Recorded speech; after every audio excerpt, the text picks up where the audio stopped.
రచ్చ రాజకీయ మీద రేట్ ఆఫ్ 5 PM స్వాగతం. నేను మీ ఫజల్. ఈరోజు బులెటిన్లో ఇంద్రమ్మ ఇళ్ల నిర్మాణానికి సంబంధించి ఎవరు ఎంపిక కాబోతున్నారు అనేది ఉత్కంఠత నెలకొంది. ఆ ప్రొసీజర్ అంటే 20వ తేదీ జరగబోయే డ్రాలో ఎలా ఉంటుంది, తమ పేరు ఉంటుందా అన్న ఆసక్తి ఎవరైతే దరఖాస్తు చేసుకున్న 60,000 మందిలో ఉంది. ఒక ఇంటి కోసం 8 మంది పోటీ పడుతున్నారు. ఈ వార్తతో పాటు ఈ రేషన్ కార్డులకు సంబంధించిన కేవైసీ డెడ్లైన్ ఆగస్టు 31తో ముగుస్తుంది. ఇక ఆటో వాళ్ళకు రాష్ట్ర ప్రభుత్వం గుడ్ న్యూస్ చెప్పింది. ఎవరైతే ఈవీ వెహికల్కి మారుతారో వాళ్లకు 1,50,000 సబ్సిడీ ఇస్తామంటున్న వార్తల్ని మనం 5 PM బులెటిన్లో చూద్దామా. రేషన్ కార్డు మామూలుగా పేపర్తో ఉంటుంది కదా. ఆగస్టు 15న ముఖ్యమంత్రి రేవంత్ రెడ్డి ఏటీఎం తరహాలో పీవీసీ కార్డ్, రేషన్ కార్డే ఏటీఎం కార్డులా మారిపోయింది, దాన్ని ప్రారంభించారు.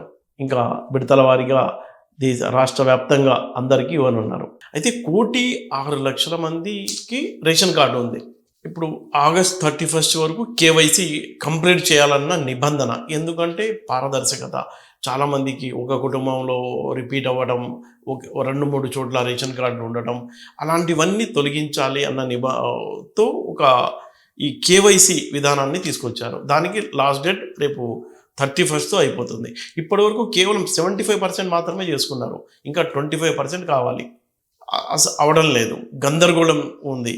ఇప్పుడు కొత్త రేషన్ కార్డులు వస్తున్నాయి. కొత్త రేషన్ కార్డుల జాబితాలో మీ పేరు ఉందా లేదా అంటే మీరు కేవైసీ చేశారా లేదా అది తేలాలి. కేవైసీ చేస్తేనే రేషన్ కార్డు, లేకపోతే లేదు. సెప్టెంబర్ నుంచి రేషన్ కూడా దొరకదు. అంటే ఈ రేషన్ కార్డు ఉంటే బెనిఫిట్ ఏంటి అంటే, రేషన్ కార్డు ఉన్న వాళ్ళకి ఉచితంగా సన్నబియ్యం ప్రభుత్వం ఇస్తుంది కదా, సన్నబియ్యం ఇస్తారు. ఆ తర్వాత 200 యూనిట్ల వరకు ఉచిత కరెంట్ ఫ్రీ, 500 రూపాయలకే గ్యాస్ ఫ్రీగా ఇస్తున్నారు, గ్యాస్ బండ. అలాగే ఇంద్రమ్మ ఇళ్లకు అప్లై చేసుకోవాలంటే ఈ కార్డు ఉండాల్సిందే. ఇంకా ఇతర సంక్షేమ పథకాలు, ఏ పథకాలు ఉన్నా కార్డు ఉంటేనే పథకం వస్తుంది. అంత కీలకం. జనం భయపడుతున్నారు. ఇప్పుడు ఈ కేవైసీ చేయడానికి కొంతమంది ఎక్కడైనా చేసుకోవచ్చు. ఇప్పుడు ఎవరైతే డీలర్ ఉన్నారో ఆ డీలర్ దగ్గరికి వెళ్తే ఈజీగానే చేసి ఇస్తున్నారు ఈ కేవైసీ. అయితే వెళ్ళేటప్పుడు ఏం తీసుకెళ్ళాలి? ఈ కేవైసీ చేయించుకోవాలంటే ఒరిజినల్ రేషన్ కార్డుతో పాటు ఆ కార్డులో ఎవరెవరి పేర్లు ఉన్నాయి వాళ్ళందరికి సంబంధించిన ఆధార్ కార్డులు మొత్తం తీసుకెళ్ళాలి. తీసుకెళ్తే అక్కడ ఎవరైతే రేషన్ డీలర్ ఉన్నారో ఆయన ఫ్రీగానే కొన్ని సెకండ్స్లో, ఒక 2-3 మినిట్స్లోనే అయిపోతుంది ఈ కేవైసీ. వెళ్ళి చేయించుకోవడం అనేది ఇక్కడ ప్రాధాన్యత. ఒకవేళ మీరు డీలర్ షాప్కి వెళ్ళకపోతే దగ్గరలో ఉన్న మీ సేవకి వెళ్ళి చేసుకోవచ్చు, లేదా ఫోన్లో చేసుకోవచ్చు. ఫోన్లో చెక్ చేసుకోవచ్చు ఎలా అనేది.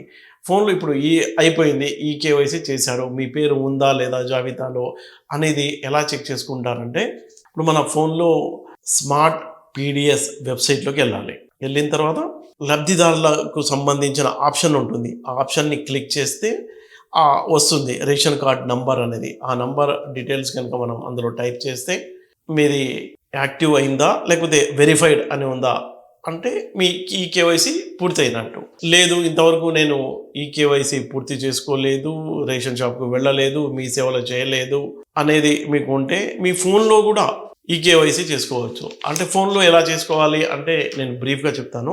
ఫోన్లో ఈ కేవైసీ ప్రక్రియ చేసుకోవాలంటే యాప్ డౌన్లోడ్ చేసుకోవాలి. అంటే ముందుగా గూగుల్ ప్లే స్టోర్లోకి వెళ్ళిపోయి స్టేట్ ఈ కేవైసీ యాప్ డౌన్లోడ్ చేసుకోవాలి.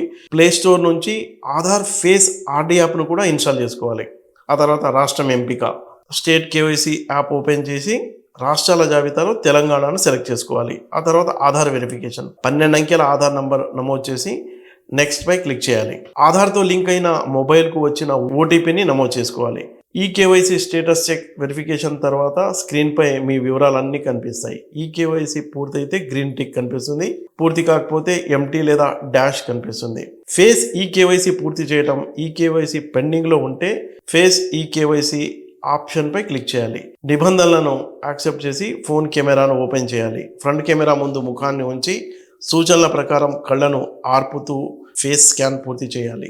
స్కాన్ విజయవంతమైతే గ్రీన్ టిక్ కనిపిస్తుంది. ఇంతటితో ఫేస్ ఈ కేవైసీ పూర్తవుతుంది. అంత సింపుల్గా ఉంటుంది.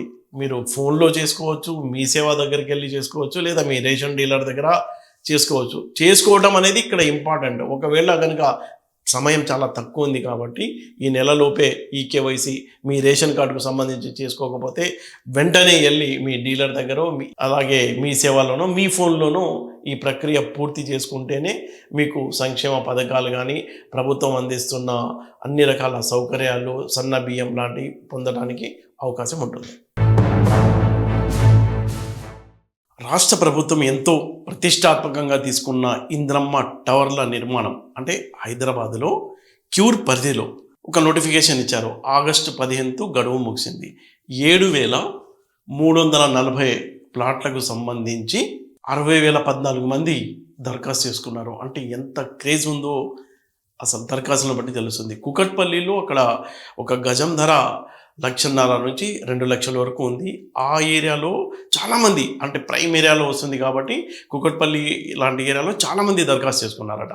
అంటే మొత్తం 16 అసెంబ్లీ నియోజకవర్గాలకు సంబంధించి దరఖాస్తులు తీసుకున్నారు.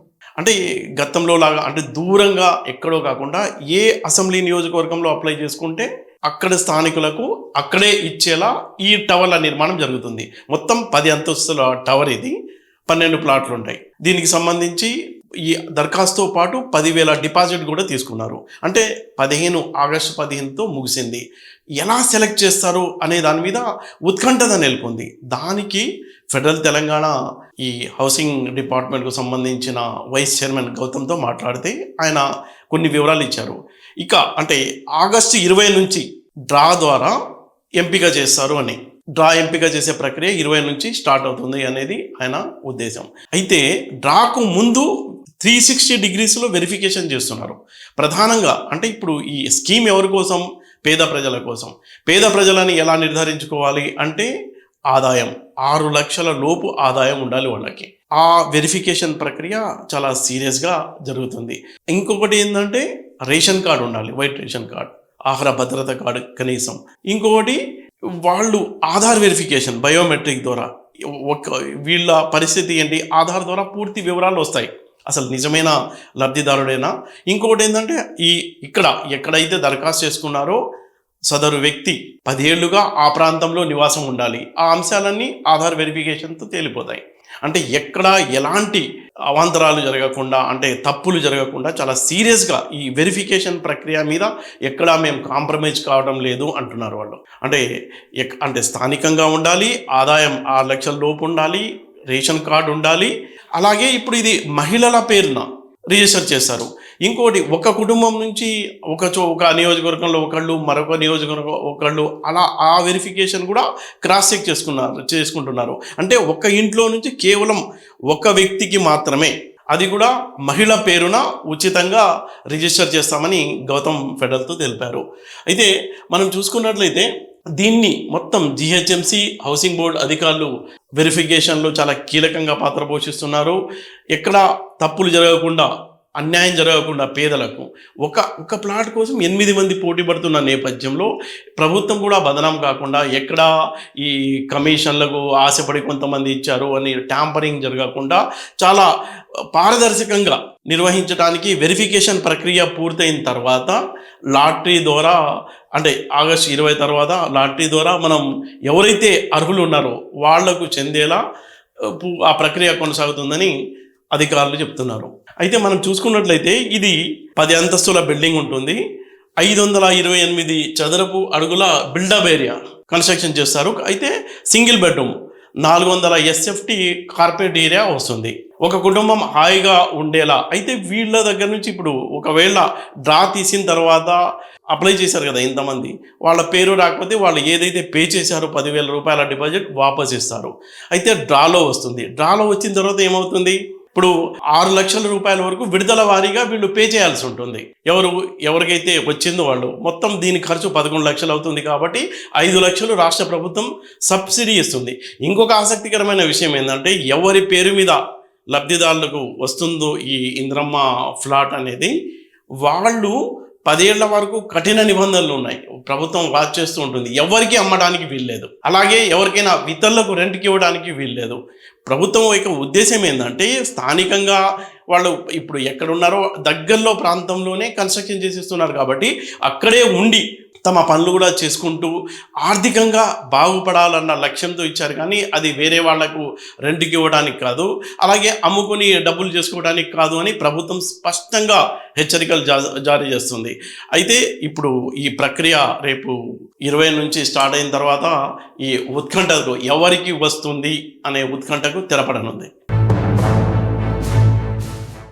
తెలంగాణ ఆటో రిక్షా ఎలక్ట్రిక్ మార్పిడి అనే కొత్త పథకాన్ని రాష్ట్ర ప్రభుత్వం తీసుకొచ్చింది. ఆటో వాళ్ళకు ఒక విధంగా గుడ్ న్యూస్ చెప్పింది అనుకోవచ్చు.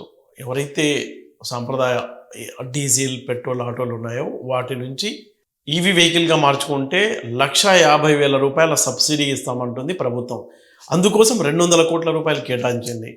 అంతేకాదు ఎస్సీ, ఎస్టీ, బీసీ, మైనార్టీ కార్పొరేషన్ల నుంచి అంటే 50-50 చొప్పున ఆ 200 కోట్ల రూపాయల బడ్జెట్ అది ఆయా కార్పొరేషన్ల ద్వారా లబ్ధిదారులను ఎంపిక చేయడానికి ప్రభుత్వం సిద్ధంగా ఉంది.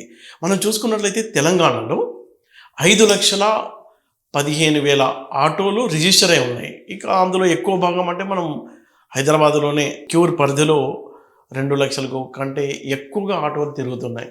ఈ నేపథ్యంలో హైదరాబాద్లో కాలుష్యం విపరీతంగా పెరిగిపోతుంది ఈ ఆటోల మూలంగా. ఈ కాలుష్యాన్ని నియంత్రించడానికి రాష్ట్ర ప్రభుత్వం ఏం చేసిందంటే ప్రయోగాత్మకంగా ఈ స్కీమ్ని తీసుకొచ్చింది.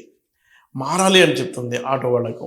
అంటే ప్రయోగాత్మకంగా చేపట్టిన ఈ స్కీమ్లో భాగంగా 18,766 మంది ఆటో వాళ్ళకు స్కీమ్ వర్తింపజేయాలి అనేది పెట్టుకుంది. అందులో ఏం చేశారంటే 11,254 డీజిల్ ఆటోలు, అలాగే 7,512 పెట్రోల్ ఆటోలు వీటికి సంబంధించి ఫస్ట్ విడతలో ఈవీ వెహికల్గా మార్చాలి అనే ప్రపోజల్ పెట్టారన్నమాట. అయితే మళ్ళా 2 మార్గాలు ఉన్నాయి. ఆటో వాళ్ళ ఇష్టం అన్నమాట. ఎవరైతే ఆటో ఓనర్ ఉన్నాడో అతను తన పాత ఆటోలోనే ఈ ఎలక్ట్రిక్ కిట్ పెట్టుకోవచ్చు. ఇది నిబంధన ఉంది. AIS 123 నిబంధన ప్రకారం ఆ నిబంధనలకు లోబడి పాత ఆటోలో ఉన్న కొంత రిపేర్లు చేయించుకొని ఆ ఎలక్ట్రికల్ కిట్ పెట్టుకుంటే ఈవీ కిట్ పెట్టుకుని నడుపుకోవచ్చు. లేదు అనుకుంటే ఈ పాత ఆటోని షోరూంలో తీసుకెళ్ళి ఇచ్చి ఈవీ వెహికల్ తీసుకోవచ్చు. ప్రభుత్వం తరఫున సబ్సిడీ వస్తుంది 1,50,000. దీనికోసం R&B ప్రధాన కార్యదర్శి ఆధ్వర్యంలో రవాణా శాఖ కమిషనర్ అధ్యక్షతన ఈ కమిటీ ఒకటి ఏర్పాటు చేశారు. అలాగే ప్రతి జిల్లాలో కూడా జిల్లా కలెక్టర్ల ఆధ్వర్యంలో ఈ అభ్యర్థులు ఎవరైతే లబ్ధిదారులు ఉన్నారో ఆటో తాము మార్చుకోవాలని ముందుకు వస్తున్న వాళ్ళు వాళ్ళ ఎంపిక, అర్హత, సబ్సిడీ మంజూరు ఈ అంశాలన్నిటినీ కలెక్టర్ పరిధిలో చూడబోతున్నారు. అయితే ఇప్పుడు ఈ ఆటోలు కనుక హైదరాబాద్ పరిధిలో కనుక తిరిగితే కాలుష్యం తగ్గించడంలో చాలా కీలక పాత్ర పోషిస్తాయి కాబట్టి ఇలాంటి నిర్ణయం తీసుకున్నామని ప్రభుత్వం చెప్తుంది. మరోవైపు ఎవరైతే ఆటో నడిపే ఆటో వాళ్ళు ఉన్నారో ప్రభుత్వం ఇస్తుంది 1,50,000 సబ్సిడీ, కానీ మిగతా డబ్బు అనేది మనకు సడన్గా భారంగా మారుతుంది అనేది వాళ్ళ వాదన. ఇంకొకటి ఏంటంటే సిటీలో అవసరమని ఛార్జింగ్ బ్యాటరీని రీఛార్జ్ చేసుకోవడానికి కావాల్సిన సెంటర్లు లేవు, అవి ముందు పెట్టాలి. అవి పెట్టకుండా అందరినీ ఈవీకి మారిపోమంటే ఈ ప్రాక్టికల్గా చాలా ఇబ్బందులు వస్తాయి కదా అనేది వాళ్ళు చేస్తున్న కామెంట్. ఈ నేపథ్యంలో రాష్ట్ర ప్రభుత్వం ఏంటంటే మారాల్సిందే అందరూ ఈవీకి టోటల్గా. అంటే రాబోయే రోజుల్లో హైదరాబాద్లో టోటల్గా ఈవీ వెహికల్స్ ఉండేలా ప్లాన్ చేస్తున్నట్టు అధికారులు చెప్తున్నారు క్లియర్గా.